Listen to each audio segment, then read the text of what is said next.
ကဲအားလုံးပဲမင်္ဂလာပါကျွန်တော်နာမည်ကတော့အာကာဖြစ်ပါတယ်ကျွန်တော်ဒီနေ့ပြပြပေးခြင်းတဲ့အကြောင်းအရာကတော့ကျွန်တော် VA Protector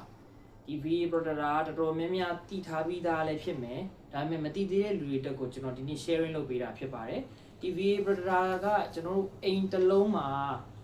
ဒီအခုဒီဘက်ခေတ်အိမ်တစ်လုံးမှာမရှိမဖြစ်လိုအပ်တဲ့ပစ္စည်းတစ်မျိုးလို့ကျွန်တော်ပြောလို့ရပါတယ်ဘာဖြစ်လို့လဲဆိုတော့ကျွန်တော်တို့ဥမာ EPC ကနေကျွန်တော်မီးလွှတ်လိုက်တယ်ကျွန်တော်စံသတ်မှတ်ထားတာတော့230 voltage နဲ့လွှတ်လိုက်တယ်ပေါ့နော်တခါလေကြာလို့ရှိရင်မီးအားက transformer နဲ့နီးတဲ့နေရာတွေဆိုရင်240 250ဖြစ်တာမျိုးတွေမီးဆက်ဆက်လာခြင်းမှာပေါ့နော်240 250လောက်ဒီတက်တာမျိုးရှိနိုင်တယ်တခါလေကြာလို့ရှိရင် EPC မှာဒီမိုးရွာလို့ပဲဖြစ်ဖြစ် neutral ကြိုးပြုတ်တဲ့ခါကျရင် line တွေမှာ440ဝင်တယ်ပေါ့နော်440က neutral A ကြိုးပြုတ်သွားတဲ့ခါကျရင်ဒီ EPC မှာရှိတဲ့ကြိုး3ကြိုးရှိတယ်ဟိုface 3ကြိုးရှိတယ်3 face ပေါ့နော်3 face 3ကြိုးရှိတဲ့ထဲမှာ3ကြိုးအပြင်မှာ A ကြိုး1ကြိုးပေါ့နော်အပူကြိုး3ကြိုးနဲ့ A ကြိုး1ကြိုးဆိုပြီးတော့ကျွန်တော်4ကြိုး EPC က transformer ထွက်လာတဲ့ခါကျလို့ရှိရင်ဒီ neutral ကြိုး A ကြိုးပြတ်သွားတဲ့ခါမျိုးကြလို့ရှိရင်အဲ့3ကြိုးမှာ AC 3ကြိုးမှာ face 3ကြိုးမှာ440ဖြစ်သွားတယ်ပေါ့နော်440ဖြစ်သွားတဲ့ခါကျလို့ရှိရင်ဒီလို device တွေခံထားမယ်ဆိုလို့ရှိရင်ဒီကောင်ကကျွန်တော်အိမ်ထဲကိုမီးကို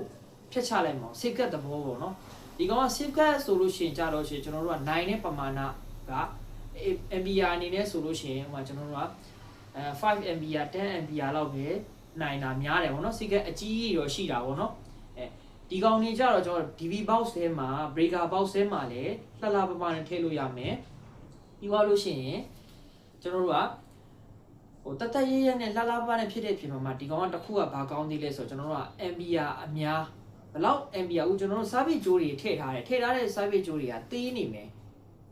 ဆိုလို့ရှိရင်ကျွန်တော်တို့ကဒီ service ကြိုးခံနိုင်တဲ့ပမာဏလောက်ကိုကျွန်တော်တို့က ampere ကိုချိန်ပြီးထည့်ထားမယ်ဆိုလို့ရှိရင်ဥမာကိုကအိမ်မှာသတိလက်လွတ်ထမင်းမီးလာတဲ့အချိန်မှာထမင်းပေါင်းလဲတည်ထားမယ်ရေစက်လဲဖွင့်ထားမယ်အဲကွန်းလဲဖွင့်ထားမယ်အဲ့လိုအနေထားမျိုးတွေမှာဆိုလို့ရှိရင်သတိလက်လွတ်ကိုကမနိုင်တဲ့ပမာဏ service ကြိုးမနိုင်တဲ့ပမာဏကိုဖွင့်မိသွားမယ်ဆိုရင်ကိုက view size ရမလို့ဒီကောင်ကသတိလမ်းပေးတဲ့အနေနဲ့5စက္ကန့်ပိတ်ချလိုက်မယ် delay time နဲ့5စက္ကန့်ပြည့်သွားပြီဆိုရင်ပြန်လာမယ်ပြန်လာပြီးတော့ကိုကဆက်ပြီးတော့အဲ့ကအတိုင်းပဲဆက်သုံးနေမယ်ဆိုရင်ဒီကောင်က5စက္ကန့်တိုင်းမှာဒီ ampere တက်ကျော်လွန်တဲ့အနေထားဒီကောင်ဖြတ်ချပေးသွားမယ်အဲ့ခါကျတော့ဒီကောင်ကနောက်တစ်ခုက EPC ကဝင်လာတဲ့မီးအားများပြီးတော့ဝင်လာသည်ဖြစ်စေနည်းပြီးတော့ဝင်လာသည်ဖြစ်စေဒီ VA လေးကဖြတ်ချပေးမယ် ampere ဆိုလို့ရှိရင်ကျွန်တော်တို့ service ကြိုးရဲ့ ampere ကိုချိန်ညှိပြီးထည့်ထားလို့ရတယ်နောက်ပြီးလို့ရှိရင်safeguard သဘောမျိုး delay time 5 second ပေးမှာလား300 second ပေးမှာလားဆိုတဲ့ဟာမျိုးဒီကောင်ကအသုံးပြုလို့ရတယ်အဲ့ခါကျတော့ကျွန်တော်တို့ကဒီပစ္စည်းကိုတအိမ်လုံးအတွက်ပဲ main အဝင်မှာထည့်ဒါမှမဟုတ်ရင် air con တစ်လုံးအတွက်ပဲထည့်ကျွန်တော်တို့ကလက်စစ်ပစ္စည်းတစ်ခုတည်းချင်းစီအတိုင်းအတွက်ပဲထည့်ဒီ setting ကိုမှန်ကန်စွာချိန်ထားမယ်ဆိုလို့ရှိရင်ဒီပစ္စည်းကကျွန်တော်တို့ဒီပြောရရင်ဒီဘက်ခေတ်မှာအရင်အသုံးဝင်တဲ့ပစ္စည်းတစ်မျိုးလို့ကျွန်တော်ပြောလို့ရတယ်အခုတော်တော်များများမှာကျွန်တော်တို့ inverter တွေဆိုလို့ရှိရင်ဒီ device တွေနဲ့ပဲကာကွယ်ပြီးတော့ကျွန်တော်တို့ကအမကန်နေပေးတယ်error တွေကိုအမြဲတမ်းဒီကောင်က error မဖြစ်အောင်ဒီကောင်အမြဲတမ်းကာကွယ်ပေးတယ်ပေါ့နော်ဥပမာ inverter နိုင်တာဝက်က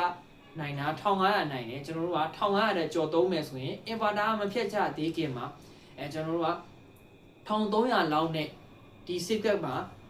ampere နဲ့ချိန်ထားမယ် ampere နဲ့ချိန်ထားပြီးကျွန်တော်ဖြတ်ချခိုင်းထားမယ်ဆိုရင် inverter ကိုလုံးဝတွားပြီး air တက်စီက inverter ထိစရာအကြောင်းမရှိဘူးเนาะတော်တော်များများကျွန်တော် inverter သမားတွေကဒီ digital VA protector ပေါ့ဒီကောင်နာမည် VA protector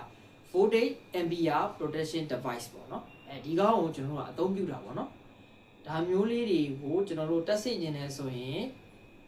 42394332ကိုဖုန်းဆက်ပြီးတော့ဆက်သွယ်နိုင်ပါတယ်ဗျအားလုံးကျေးဇူးတင်ပါတယ်ဗျာကျွန်တော်နာမည်အာကာဖြစ်ပါတယ်